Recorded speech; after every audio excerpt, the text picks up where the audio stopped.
হচ্ছে আমাদের আজকে ব্যাপারটা হচ্ছে সমতলীয় ভেক্টর। তো এটার কিছু পয়েন্ট নিয়ে আমি একটু কথাবার্তা বলবো। যদিও হচ্ছে এই পয়েন্টগুলা যখন আমরা ইন্টারের ভেক্টর পড়ি তখন কিন্তু একটু ভালোভাবে শিখি। তো তারপরও আমরা একটু দেখব। আচ্ছা, তো সমতলীয় ভেক্টরের প্রথমেই যে দুইটা জিনিস আছে সেটা হচ্ছে তোমার একটা ভেক্টর কিভাবে তৈরি হয়, কিভাবে তৈরি হয়। তোমার হচ্ছে একটা ভেক্টর কিভাবে প্রকাশ করা হয়, কি থাকে। একটা হচ্ছে তোমার দিক নির্দেশিত রেখাংশ থাকে, এর একটা ধারক রেখা থাকে, আর হচ্ছে কি তোমার এর একটা দিক থাকে। যদি থাকে তখন আমরা কি বলতে পারি যে এটা একটা ভেক্টর বা এই রেখাটা একটা ভেক্টর নির্দেশ করতেছে। তো এরপরে দুইটা ব্যাপার থাকে বা দুইটা জিনিস চলে আসছিল, সেটা হচ্ছে একটা সমান ভেক্টর, আরেকটা হচ্ছে বিপরীত ভেক্টর। যদিও আমরা জানি, তাও একটু দেখব। তো সমান ভেক্টর কি, দুইটা ভেক্টর সমান, ধরো ইউ আর ভি ভেক্টর সমান, কখন বলতে পারবো? যখন এদের মান সমান, যখন এদের ধারক রেখা এক বা সমান্তরাল,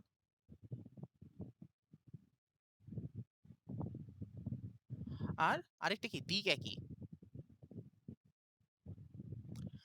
এবং বিপরীত ভেক্টর কখন বলতে পারবো? বিপরীত ভেক্টর হলে কিভাবে নোটেট করব? যদি ইউ আর ভি দুইটা বিপরীত ভেক্টর হয় তাহলে হচ্ছে ইউ ভেক্টরটা কি হবে, ভি ভেক্টরের ঋণাত্মকের সমান হবে। এবং সেটা কিভাবে আমরা বুঝবো যে ইউ ভেক্টর আর ভি ভেক্টরের মান সমান হবে? ওদের ধারক রেখা এক বা সমান্তরাল হবে, মানে প্রথম দুইটা পয়েন্ট সেম থাকবে, থার্ডটাতে দিক হবে কি বিপরীত, দিক বিপরীত। তো এইগুলো সমান ভেক্টর বিপরীত ভেক্টর, এই দুইটা বইয়ে ছিল, 9-10 আমরা পড়ছি। 9-10 একটা জিনিস পড়ি নাই, সেটা হচ্ছে সদৃশ ভেক্টর। সেটা একটু দেখি যে সদৃশ ভেক্টর জিনিসটা কি। তো কি হচ্ছে সদৃশ ভেক্টর? তো সদৃশ ভেক্টর ব্যাপারটা কি? ব্যাপারটা হচ্ছে দুইটা ভেক্টর ইউ আর ভি, তারা সদৃশ হবে কখন হবে? যখন হচ্ছে ধারক রেখা একই বা সমান্তরাল। ঠিক আছে? আচ্ছা, সদৃশ ভেক্টরের ইংলিশ নাম কি? Like vector. ঠিক আছে? তো ধারক রেখা একই বা সমান্তরাল, আর হচ্ছে তোমার দিক একই হইতে হবে, দিক একই। তো অর্থাৎ দেখো, আমার যে সমান ভেক্টর ছিল তার যে সেকেন্ড পয়েন্ট আর থার্ড পয়েন্ট সেটা যদি থাকে তাহলে আমরা বলতে পারি হচ্ছে তারা সদৃশ ভেক্টর। এই ক্ষেত্রে আমার যে ইউ ভেক্টরের মান আর ভি ভেক্টরের মান সমান হওয়া ম্যান্ডেটরি না, মানে এই মান দুইটা সমান হতেও পারে, নাও হতে পারে।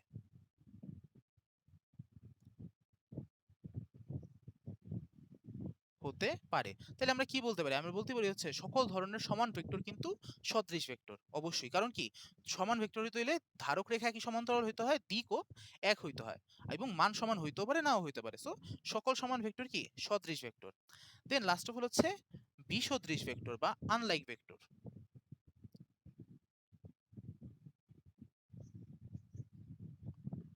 তো আনলাইক ভেক্টর জিনিসটা কি? যে দুইটা ভেক্টর ইউ আর ভি আনলাইক তখনই হবে যখন হচ্ছে ধারক রেখা একই সমান্তরাল,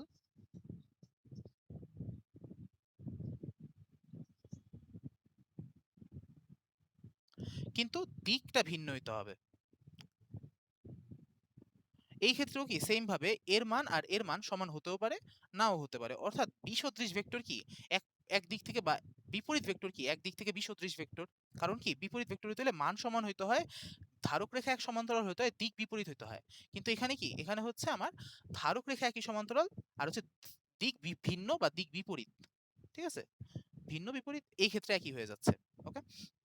তো অর্থাৎ আমরা এখানে বলতে পারি বিপরীত ভেক্টর কি, বা সকল বিপরীত ভেক্টর হচ্ছে বিসদৃশ ভেক্টর। কোনো জিজ্ঞাসা আছে? কি, কোনটা? সমান হতেও পারে, নাও হতে পারে। মানে যেমন বিপরীত ভেক্টরে কি মান সমান হতেই হবে, কিন্তু এখানে মান সমান হতেও পারে, নাও হতে পারে। এটা আমার মানে মান নেওয়ার কোনো, মানে এটার কোনো বাধ্যবাধকতা নাই, কিন্তু ধারক রেখা এক সমান্তরাল হতে হবে, দিকটা হতে হবে ভিন্ন বা বিপরীত। ওকে, তাহলে আমরা কি বলতে পারি? বিপরীত ভেক্টর, সকল বিপরীত ভেক্টর কি এক কথায় বিসদৃশ ভেক্টর। ওকে, আচ্ছা। দেন কিছু বিধি আছে, ত্রিভুজ বিধি, সামান্তরিক বিধি, এগুলো আশা করি আমরা পারি। তো এর মধ্যে আমি সামান্তরিক বিধি নিয়ে আগেও বলছিলাম, কিন্তু এখানে একটু বলবো কারণ এক্সট্রা অনেকে আছে। তো সামান্তরিক বিধির ক্ষেত্রে আমার সামান্তরিক বিধিটা কি, যে যখন আমার কোন একটা পয়েন্ট, মানে ধরো পয়েন্টটা ধরো ও, ও থেকে দুইটা ভেক্টর উৎপন্ন হচ্ছে, একটা হচ্ছে ইউ ভেক্টর আর একটা ধরি ভি ভেক্টর। তাইলে এই সন্নিহিত বাহু দুইটাকে আমি যদি, বা বাহু ধরে যদি একটা সামান্তরিক আঁকি, সেটার এই ও বিন্দুগামী কর্ণটা কি নির্দেশ করবে? এই দুইটার যোগফল নির্দেশ করবে। ঠিক আছে? এবং অপর যে কর্ণটা থাকবে সেটা কি বিয়োগফল নির্দেশ করবে। তো এটা এক চিত্রে দেখানো হচ্ছে, আমি একটু আলাদা দেখাই। তো সন্নিহিত বাহু এটা ইউ, এটা ভি, এটা ও, এটা হচ্ছে অপর কর্ণ। অপর কর্ণটা কি করবে? বিয়োগফল নির্দেশ করবে। এখন দেখো যে অপর কর্ণটা ধরো এটা হচ্ছে এ পয়েন্ট, এটা হচ্ছে বি পয়েন্ট, ও এটা হচ্ছে ইউ ভেক্টর, ও বিটা হচ্ছে কি ভি ভেক্টর। তাহলে আমার যে বি এটা সেটা কি বিয়োগফল নির্দেশ করবে বুঝতেছি, কিন্তু এটা কিসের বিয়োগফল? ইউ মাইনাস ভি নাকি ভি মাইনাস ইউ, কিভাবে বুঝবো? তো দেখো এই যে বি এর ভেক্টরটা সেটা বি থেকে এ এর দিকে আসতেছে। কার দিকে আসতেছে? ইউ এর অন্তবিন্দুর দিকে আসছে। তাহলে এটা হবে ইউ মাইনাস ভি, মানে যার থেকে উৎপন্ন হচ্ছে বা যার অন্তবিন্দু থেকে উৎপন্ন হচ্ছে সেটা মাইনাস হবে, যার অন্তবিন্দুতে আসতেছে সেটা প্লাস হবে। তাহলে এটা ইউ মাইনাস ভি। তাইলে আমার একটা কর্ণ, বা যেটা অনেকে বলে বড় কর্ণ ছোট কর্ণ, আসলে এরকম না। যে বিন্দু থেকে উৎপন্ন যদি এটা ভেক্টর, সেই বিন্দুগামী কর্ণটা কি নির্দেশ করে? আমার যোগফল নির্দেশ করে। এবং অপর কর্ণটা কি নির্দেশ করে? বিয়োগফল নির্দেশ করে। এটা একটু আমার মাথায় রাখতে হবে। আচ্ছা, এখন যদি তোমাকে কখনো আমি বলি যে দুইটা কর্ণ বা যোগফল আর বিয়োগফল সমান, ঠিক আছে, এর মানে কি?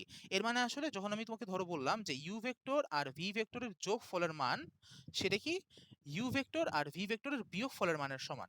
ঠিক আছে, মানে কি? মানে হচ্ছে আসলে আমি কি বলতে পারি যে যদি এই কর্ণটা হচ্ছে আয়ত বা বর্গ যেটাই হোক, তাও একটু ব্যাখ্যা করে বলি যে জিনিসটা কি হচ্ছে যে আমার আহ, এটার যে একটা কর্ণ আরেকটা কর্ণের সমান, তাইলে তো আমি বলতে পারি যে যোগফলের মান বিয়োগফলের মানের সমান। তাহলে সেই ক্ষেত্রে আমরা বলতে পারি হচ্ছে যে আমার ইউ ভেক্টর আর ভি ভেক্টরের মধ্যবর্তী কোণ, এটা হচ্ছে কোণ নির্দেশ করে। একেবারে সরাসরি বাংলা কথা লিখতে পারি, সেটা কত হবে? 90 ডিগ্রি। যদি আমার কি হয়, ইউ ভেক্টর আর ভি ভেক্টরের যোগফলের মান ইউ ভেক্টর আর ভি ভেক্টরের বিয়োগফলের মানের সমান হয়, তাহলে ওদের মধ্যবর্তী কোণ কত? 90 ডিগ্রি। এটা আমরা বুঝে নিতে হবে। আচ্ছা, তারপরে ভেক্টরের যোগ আছে, ভেক্টরের বিয়োগ আছে। তো ভেক্টর যোগের কিন্তু কিছু বিধি আছে, যেমন কি U vector plus V vector equals to V vector plus U vector. এটা কি? এটা হচ্ছে বিনিময় বিধি। ভেক্টর যোগ বিনিময় বিধি মানে। তারপরে হচ্ছে U vector plus V vector plus W vector equals to U vector plus V vector plus W vector. মানে তুমি আগে V vector U vector W vector যোগ করে তারপরে তুমি ইউ ভেক্টর যোগ করলা, অথবা ইউ ভেক্টর ভি ভেক্টর যোগ করে তারপরে ডাব্লিউ ভেক্টর যোগ করলা, তাইলে কি তারা একই রেজাল্ট দিবে। ঠিক আছে, তাইলে তারা কি করবে? একই রেজাল্ট দিবে। এবং এটাকে কি বলা হয়? সংযোগ বিধি বা সহযোজন বিধি। সংযোগ বা সহযোজন। ওকে, তোমার দুইটা জিনিসই থাকতে পারে। আর একটা হচ্ছে বর্জন বিধি, সেটা কি U vector plus V vector U vector plus W ভেক্টরের সমান হলে V vector is equal to কি হবে? ডাব্লিউ ভেক্টর, মানে ইউ ইউ কাটাকাটি যাবে। তো এটাকে আমরা বলতে পারি কি? বর্জন বিধি। তো নরমাল এগুলো আমরা মোটামুটি জানি। তারপরে হচ্ছে তোমার কিছু স্কেলার মাল্টিপ্লিকেশনের ব্যাপার আছে, এগুলো একটু বই থেকে দেখবা। যেমন কি? যেমন হচ্ছে তোমার জয়েন করতেছে।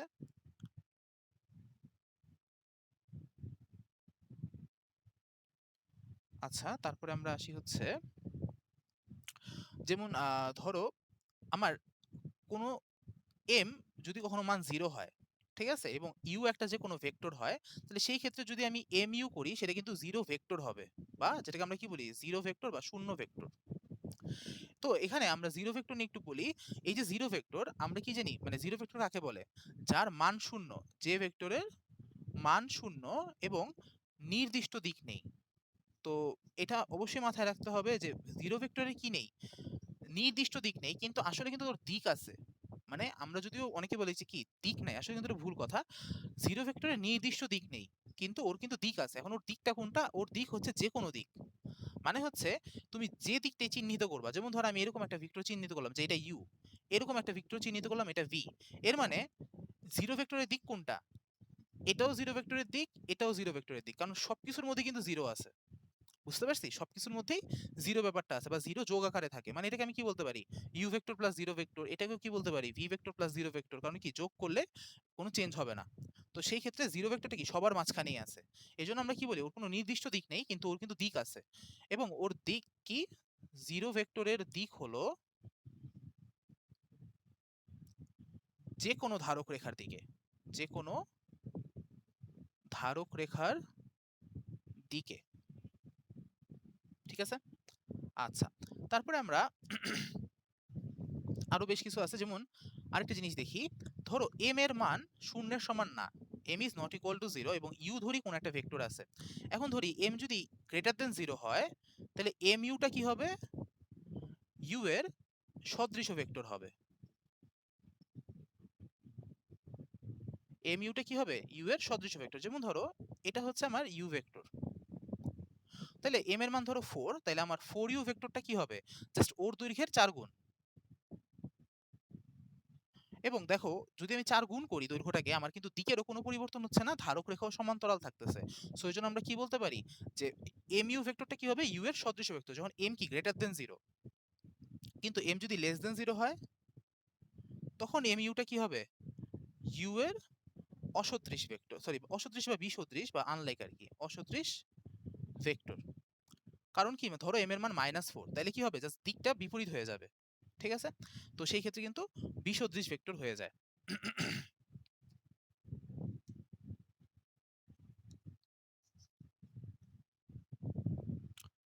তারপর হচ্ছে ভেক্টর কিন্তু স্কেলারের জন্য বন্টন বিধি মানে, অর্থাৎ আমি যদি m into U plus V করি তো সেটা কি হবে, mu vector plus mv vector.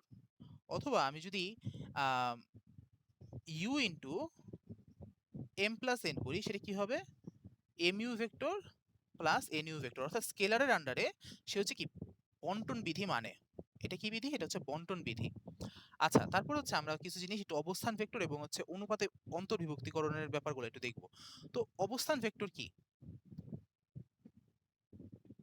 অবস্থান ভেক্টর হচ্ছে কোনো একটা পয়েন্ট, ধরো এ আছে আমার কাছে, ঠিক আছে, তো এ পয়েন্টের অবস্থান ভেক্টর হচ্ছে ভেক্টর মূল বিন্দু প্লাস আসতেছে, ওকে একটু দেখি।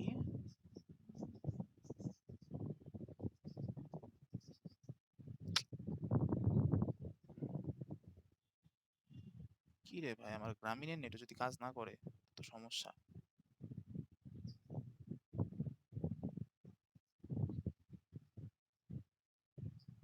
দেখো তো ঠিক আছে কিনা এখন,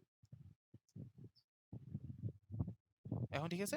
আচ্ছা, তো হচ্ছে যে অবস্থান ভেক্টর যেটা বলতেছিলাম, যে অবস্থান ভেক্টর ধরো এ একটা পয়েন্ট, তো এই পয়েন্টের অবস্থান ভেক্টরটা কি হবে, অবস্থান বা বলতে কি বোঝায়, ভেক্টর মূল বিন্দু। এখন অনেকে প্রশ্ন হচ্ছে ভেক্টর মূল বিন্দু জিনিসটা কি, যেমন আমরা স্থানাঙ্ক ব্যবস্থায় মূল বিন্দু পড়ি না, তেমনি ভেক্টর স্থানাঙ্ক ব্যবস্থাও আছে এক্স এক্সিস ওয়াই এক্সিস দিয়ে।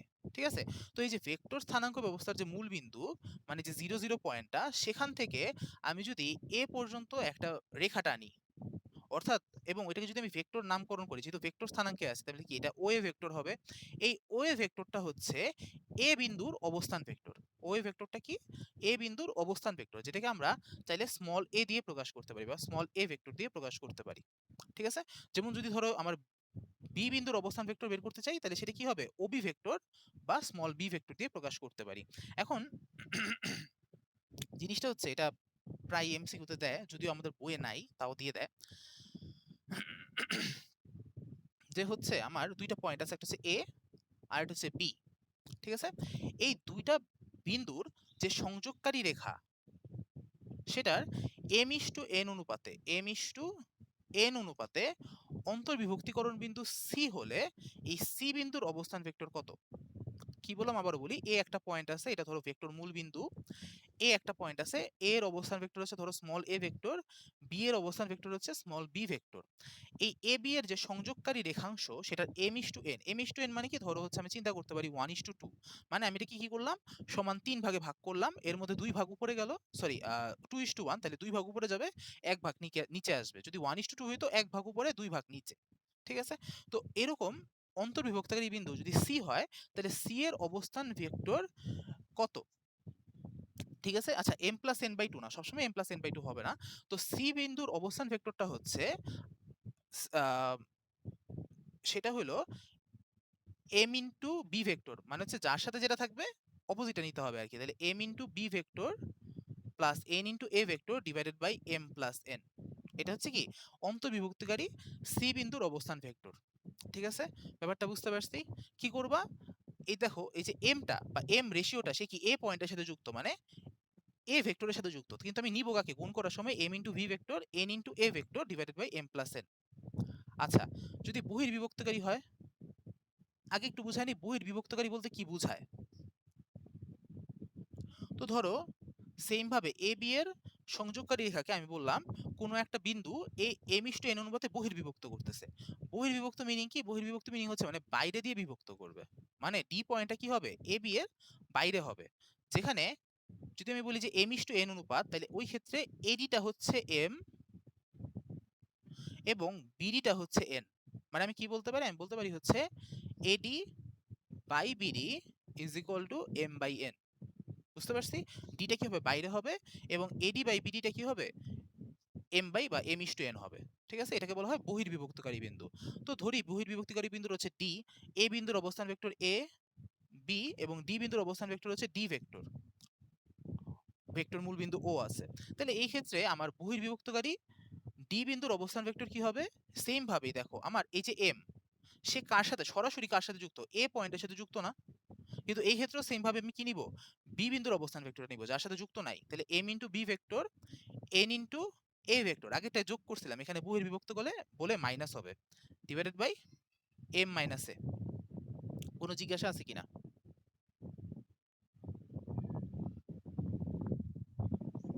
হ্যাঁ বলো, আবার একটু বলো, বুঝি নাই। সরি, এ দিছি, সরি সরি সরি, আমি খেয়াল করি নাই, এম মাইনাস এন, হ্যাঁ। ও কিভাবে করবো দেখো, আমি বলি, মানে জিনিসটা হচ্ছে এই যে এম রেশিওটা, এম ইস টু এন এর যে এম রেশিওটা, সে সরাসরি কার সাথে যুক্ত, এ পয়েন্টের সাথে যুক্ত না। ঠিক আছে, বা এ বিন্দুর অবস্থান ভেক্টর এ ভেক্টরের সাথে যুক্ত, যার সাথে যুক্ত সেটাকে তুমি বিবেচনা করবে না, গুণ করার সময় অপরটাকে নিবা। মানে এম ইন্টু বি, সেম ভাবে এন ভেক্টরটা সে কি এ এর সাথে যুক্ত আছে, ও কিন্তু বি এর সাথে যুক্ত, কিন্তু আমি বি কে নিব না, আমি এ কে নিব। তাহলে M into B minus N into A divided by M minus N. আমি এ লিখছিলাম, এ হবে না, এম মাইনাস এন হবে।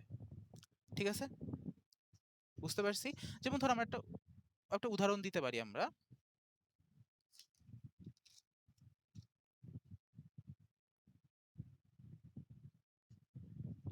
ধর আমি তোমাকে বললাম যে এ বিন্দুর অবস্থান ভেক্টর হচ্ছে এ ভেক্টর, বি বিন্দুর অবস্থান ভেক্টর হচ্ছে বি ভেক্টর, এ বি এর সংযোগকারী রেখাকে ধরো হচ্ছে 3:4 অনুপাতে অন্তর্বিভক্ত, সরি, বহির্বিভক্তকারী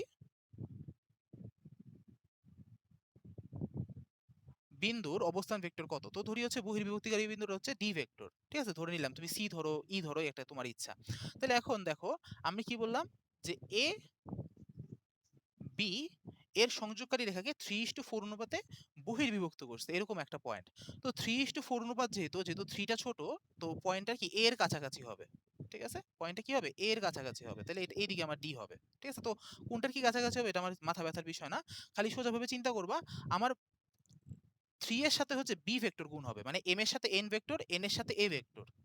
তাহলে 3 into B vector minus N into বা 4 into A vector divided by 3 minus 4। তাহলে নিচে -1 হবে, -1 দিয়ে গুণ করলে তাহলে হচ্ছে 4a vector minus 3b vector, এটা হবে কি আমার ডি বিন্দুর অবস্থান ভেক্টর। বুঝতে পারছি? জাস্ট সোজা কথা, m into B vector n into a vector divided by m minus n, তাইলেই হচ্ছে। বুঝতে পারছি কিনা, কোনো জিজ্ঞাসা আছে কিনা? ওকে, তারপর হচ্ছে আমি যে একটা নোট করছি, ওখানে হচ্ছে কিছু পয়েন্ট লিখে রাখছি, পয়েন্টগুলো কিছুই না, বইয়ের যে ব্যাপারগুলা। যেমন ধরো তোমাকে আমি একটা প্রশ্নে বললাম যে কোনো চতুর্ভুজের, একটা চতুর্ভুজ আছে, কোনো চতুর্ভুজের 4টা বাহুর মধ্যবিন্দুকে সংযোগ করলে যে বহুভুজ উৎপন্ন হয় সেটি নিচের কোনটি, সেটা কি হয়? হুম, চতুর্ভুজ সামান্তরিক হয়, এটা কিন্তু বইয়ে প্রুফ আছে, সো তোমাকে তো প্রুফ চাবে না, কিন্তু কি চাবে, এই পয়েন্টগুলো চাবে, যে সেটা নিচের কোনটি কোনটি তৈরি হয়। অপশন দিবে ধরো ট্রাপিজিয়াম, সামান্তরিক, বর্গ, আয়ত, অনেক কিছু অপশন দিতে পারে, তো অ্যান্সারটা কি হবে, সামান্তরিক হবে। তো এই পয়েন্টগুলো আমি একটু লিখে রাখছি, আমার লেখাটাও পড়তে পারো, অথবা হচ্ছে বইয়ের থেকে এই পয়েন্টগুলো নিজেরাই বের করে নিতে পারো। যেমন ধরো আরো হইতে পারে, যেমন ধরো আমি তোমাকে বললাম যে একটা ট্রাপিজিয়াম আছে এ বি সি ডি। ঠিক আছে, এডি এর মধ্যবিন্দু হচ্ছে এম, বিসি এর মধ্যবিন্দু এন। ঠিক আছে, তাহলে এম এন সমান নিচের কোনটি হবে, এম এন সমান কি হবে, half into A B plus CD. মানে এতক্ষণ হচ্ছে এত জিনিসগুলোর প্রুফ পড়তে, এখন হচ্ছে জাস্ট এই জিনিসটা একটু মাথায় রাখার চেষ্টা করবো আর কি, যে এটা এই জিনিসটা হবে, দুইটা সমান্তরাল বাহুর যোগফলের অর্ধেক হবে বা গড় হবে আর কি। তো এই জিনিসগুলা একটু লিখে রাখছি, একটু লিখে, মানে যা লিখে রাখছি একটু পড়ে নিও। এখন আমরা আসি হচ্ছে ঘন জ্যামিতিতে। তো ঘন জ্যামিতির অনেক কিছু ব্যাপার স্যাপার আছে, আমি একটু চেষ্টা করব কিছুটা হইলেও যেন একটু ডিটেলসে বলতে পারি বা খুঁটিনাটি ব্যাপারগুলো ধরাইতে পারি। তো চলে আসি হচ্ছে ঘন জ্যামিতিতে। তো ঘন জ্যামিতির ক্ষেত্রে প্রথমেই আসে হচ্ছে তোমার আয়তাকার ঘনবস্তু। আয়তাকার ঘনবস্তু, তো এটা নিয়ে সবাই আমরা জানি বা এটা নিয়ে সাধারণত কারো কোনো কনফিউশন হয় না। আয়তাকার ঘনবস্তু কিরকম হয়? একটা বক্সের মতো দেখতে। আমরা নর্মালি যে বক্সগুলো আঁকি, যেখানে একটা বাহু ধরি এ, আরেকটা বাহু ধরি বি, আরেকটা বাহু ধরি সি। তাহলে সেই ক্ষেত্রে আমার ওদের মানে ওর এরিয়াটা কি হবে? এরিয়াটা হচ্ছে 2 into AB plus BC plus CA, মানে 6টা তল থাকে, 2টা তল থাকে এবি, 2টা থাকে বিসি, 2টা থাকে সিএ, তো তাদের যোগফল করতে হয় আর কি। তাহলে 2ab plus BC plus CA. আচ্ছা, তারপর হচ্ছে আয়তন বা ভলিউম। আয়তনটা কি হয়? 3টা বাহুর গুণফল এবিসি। তো এটাকে আমি এভাবে না পড়ায় আমি একটু এভাবে পড়ানোর ট্রাই করি, যে জিনিসটা হচ্ছে তুমি কি দেখবা যখনই কোনো একটা কি বলে, কোনো একটা স্ট্রাকচার থাকে বা কোনো একটা ঘন স্ট্রাকচার বা বলতে পারো আয়তাকার স্ট্রাকচার, যেরকমই স্ট্রাকচার হোক, ঠিক আছে, যদি ওই স্ট্রাকচারের ভূমি প্লাস হচ্ছে আপার বা আপার যে তলটা মানে ভূমিতল আর হচ্ছে ঊর্ধ্বতন তলটা, তারা যদি সমান দেখতে হয়, মানে কি দেখো, যেমন আমি যদি একটু একটা আঁকি, কি বলতে পারি, যেমন ধরো আমি যেমন আয়তাকার ক্ষেত্রটাই আঁকি। আয়তাকার ক্ষেত্র বাজে হইতেছে কেন? ওকে, তো এখানে আমার কি হচ্ছে দেখো, যে ভূমি যে তলটা আর হচ্ছে যে আপার যে তলটা, সে দুইটা তল কিন্তু সমান। যদি কখনো ভূমিতল আর আপার তল সমান হয়, তাহলে সেই ক্ষেত্রে আমার ভলিউমটা হবে হচ্ছে ভূমির ক্ষেত্রফল ইনটু তার হাইট। ঠিক আছে, যেমন দেখো এখানে ভূমিটা আর আপার তলটা সমান, তো ভূমির ক্ষেত্রফল ইনটু যদি হাইট করি তাহলে আমি ভলিউম পেয়ে যাচ্ছি। এটা কিন্তু সিলিন্ডারের ক্ষেত্রে অ্যাপ্লিকেবল। যেমন আমি যদি সিলিন্ডারের ক্ষেত্রে বা বেলুন যেটাকে আমরা বলি সেটার ক্ষেত্রে কাজ করাই, দেখো সিলিন্ডারে আমার যে ভূমিতলটা সেটা একটা বৃত্তাকার, এবং উপরের যে তলটা সেটাও কি সমান ভাবেই বৃত্তাকার, সমান আর কি। তো সেই ক্ষেত্রে আমরা কি বলতে পারি, ওর আয়তনটা কি হবে? ভূমির ক্ষেত্রফল মানে pi r square H in sorry pi r square into H, ফলে এরিয়াটা কত আসে? Pi r square H. এবং আরেকটা জিনিস আছে, তো কি বললাম আবারও বলি, যে আমার যদি ভূমিতল আর আপার তল সমান হয় তাহলে কি হবে? ভূমির ক্ষেত্রফল ইনটু হাইট, সেটা হবে কি ভলিউম। এবং যদি কখনো কোনো কারণে ভূমিতলটা ভূমিতলের মতোই আছে, কিন্তু আপার তলটা একটা পয়েন্টে গিয়ে মিশে গেছে, যেমন কি পিরামিড, ভূমিতলটা ঠিক আছে, আপার তলটা কি হয়ে গেছে? একটা পয়েন্টে মিলে গেছে, তখন সেটা কি হয়? তখন মানে কি, যেমন ধরো আমরা কোণকের ক্ষেত্রে বলতে পারি না এই জিনিসটা,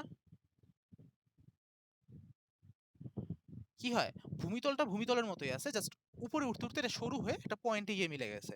যদি কখনো এরকম থাকে তখন হচ্ছে কি হয়, ওদের যে মানে ভূমি আর আপার তল সমান হইলে যে আয়তনটা হইতো তার 1/3 হয়ে যায়। যেমন আমরা এখানে কি করি, 1/3 গুণ করি না, 1/3 ইন্টু ভূমির ক্ষেত্রফল ইন্টু হাইট,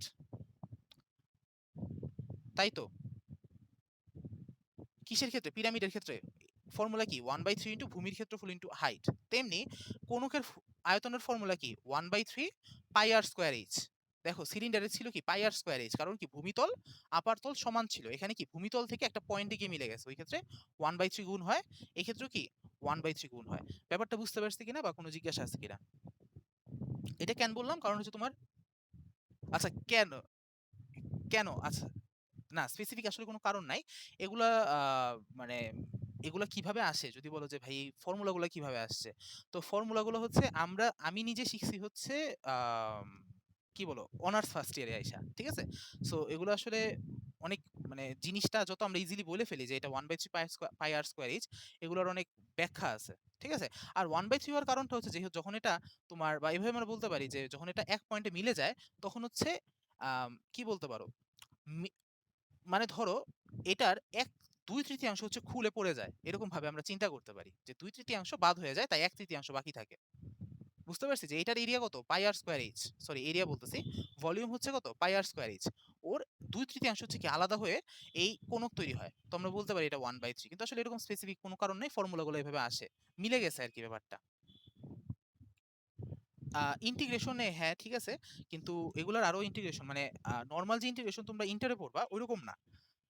ইন্টারে হচ্ছে তোমরা হচ্ছে খালি এরিয়া বের করবা বা এরিয়া বের করার ইন্টিগ্রেশন শিখবা।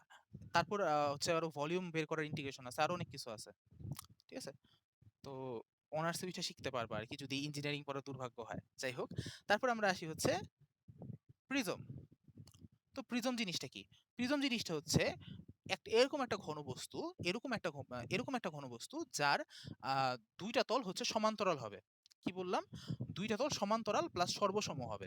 মানে ধরো আমি দুইটা তলকে ত্রিভুজ তলে চিন্তা করলাম, যে দুইটা সমান্তরাল, সমান্তরাল তো বুঝতে পারছি, মানে হচ্ছে তারা একদম, মানে ধরো লম্বভাবে দাঁড়ানো আছে, ও কি লম্বভাবে দাঁড়ানো আছে, তো দুইটা সমান্তরাল ত্রিভুজ তল আছে এবং তারা সর্বসম হইতে হবে, মানে কি ওর এরিয়ার সমান হইতে হবে, প্লাস কি বাহুগুলোও সমান হইতে হবে। আচ্ছা, তো দুইটা সমান্তরাল ও সর্বসম তল থাকবে বা আবদ্ধ থাকবে, যে জ্যামিতিক স্ট্রাকচারটা সেটাকে আমরা বলি হচ্ছে প্রিজম। দুইটা সমান্তরাল সর্বসম তল দ্বারা আবদ্ধ থাকবে যে জ্যামিতিক স্ট্রাকচারটা সেটাকে আমরা কি বলি, প্রিজম। যেখানে এই যে যে সর্বসম তল দুইটা, এগুলোকে আমরা বলি হচ্ছে ভূমিতল। এগুলোকে কি বলি, যদিও আমি ভূমি মানে ওর উপর দাঁড়া করায় রাখছি, তাও এটাকে ভূমিতলই বলা হয়, মানে বাংলাতে এটাকে কি বলা হয়, ভূমিতল। আর এই যে আশেপাশে যে তলগুলা সেটাকে কি বলা হয়, পার্শ্বতল। সেটা কি মনে হয় শয়ের নিচে ব হবে, যাই হোক, তো এটাকে কি বলা হয়, পার্শ্বতল। বুঝতে পারছি? আচ্ছা, এখন কথা হইলো যে তোমার এই যে দুই পাশে যে তল দুইটা, এই তল দুইটা যে সবসময় লম্বভাবে দাঁড়ানো থাকবে তাও কিন্তু না, এরা কিন্তু বাঁকানো হইতে পারে। বাঁকানো হইতে পারে না, যেমন ধর আমি ত্রিভুজটা কিরকম বাঁকানো চিন্তা করতেছি, মানে দুইটা তল বাঁকানো ভাবে সমান্তরাল, ধরো হচ্ছে এটাও 30 ডিগ্রি কোণ তৈরি করতেছে, এটাও 30 ডিগ্রি কোণ তৈরি করতেছে, এতটা বাঁকায় গেছে। তো ওই ক্ষেত্রে কি হবে দেখো, যেমন এই ক্ষেত্রে কি, যখন ওরা একেবারে 90 ডিগ্রি আকারে দাঁড়ানো আছে, যদি আসলে এটা কিন্তু 3 ডাইমেনশনাল না, 2 ডাইমেনশনাল, বুঝতে একটু কষ্ট হতে পারে, তাও আশা করি বুঝতেছি আমরা, যে যখন এটা 90 ডিগ্রি আকারে দাঁড়ানো আছে তখন কি হয়, আমার প্রতিটা পার্শ্বতলগুলা কি আয়তাকার হয় না, পার্শ্বতলগুলা কি হয়, আয়তাকার। কিন্তু যখন তারা বাঁকানো থাকে তখন পার্শ্বতলগুলা কি হয়ে যায়, সামান্তরিক। বুঝতে পারছি? এবং পার্শ্বতলগুলা সামান্তরিক বা বাঁকানো হইলে এটাকে আমরা তখন কি বলি, তির্যক প্রিজম। এটাকে কি বলি, তির্যক প্রিজম। আর এই ধরনের ক্ষেত্রে যখন পার্শ্বতল তোমার কি হবে, আয়তাকার হবে অথবা ভূমিতলগুলো দাঁড়ানো হবে, তখন আমরা এটাকে বলি কি, খাড়া বা সমপ্রিজম। খাড়া বা সমপ্রিজম। আমাদের কিন্তু এটা নিয়ে স্টাডি, মানে খাড়া বা সমপ্রিজম নিয়ে স্টাডি, ত্রিযক প্রিজম নিয়ে কোনো স্টাডি নাই। আচ্ছা, তারপর হচ্ছে আমার যে ভূমিগুলা, মানে যে দুইটা ভূমি থাকে বা ভূমিতল থাকে, তারা যদি সর্বসম হয়, সর্বসম মানে কি, মানে হচ্ছে এই যে ভূমিগুলা তাদের সবগুলা বাহু সমান। এখন আমরা ত্রিভুজ দিয়ে দেখাইছি, হইতে পারে যে তোমার ভূমিটা হচ্ছে ষড়ভুজ। তো যদি সুষম ষড়ভুজ হয় দুইটা তলই, মানে এটা একটা ভূমি আরেকটা ভূমি ধরো ওই সাইডে আছে, তো দুইটা তলে যদি সুষম ষড়ভুজ হয়, সুষম পঞ্চভুজ হয়, বা সরি, সর্বসম লিখতেছি, সুষম, সুষম হয়, সুষম মানে কি বাহুগুলো সমান, যদি এরকম হয় তাহলে সেই ক্ষেত্রে আমরা কি বলি, সেই ক্ষেত্রে বলি হচ্ছে আমার প্রিজমটা হচ্ছে একটা সুষম প্রিজম। যদি ভূমির বাহুগুলো সমান হয় আমরা বলি হচ্ছে কি এটা সুষম প্রিজম, যদি অসমান হয় তখন হচ্ছে কি বিষম প্রিজম। ওকে, তো এই জিনিসগুলো আমাদের একটু মাথায় রাখতে হবে। এখন তো চলে আসি আমরা প্রিজমের সমগ্র তলের ক্ষেত্রফল বা এরিয়া। তো সমগ্র তলের এরিয়াটা বইয়ে কি দেওয়া আছে, বইয়ে দেওয়া আছে 2 × ভূমি প্লাস ভূমির পরিসীমা ইন্টু উচ্চতা। এই জিনিসটা কিভাবে আসছে, কোনো আইডিয়া আছে? হুম, এনিওয়ান?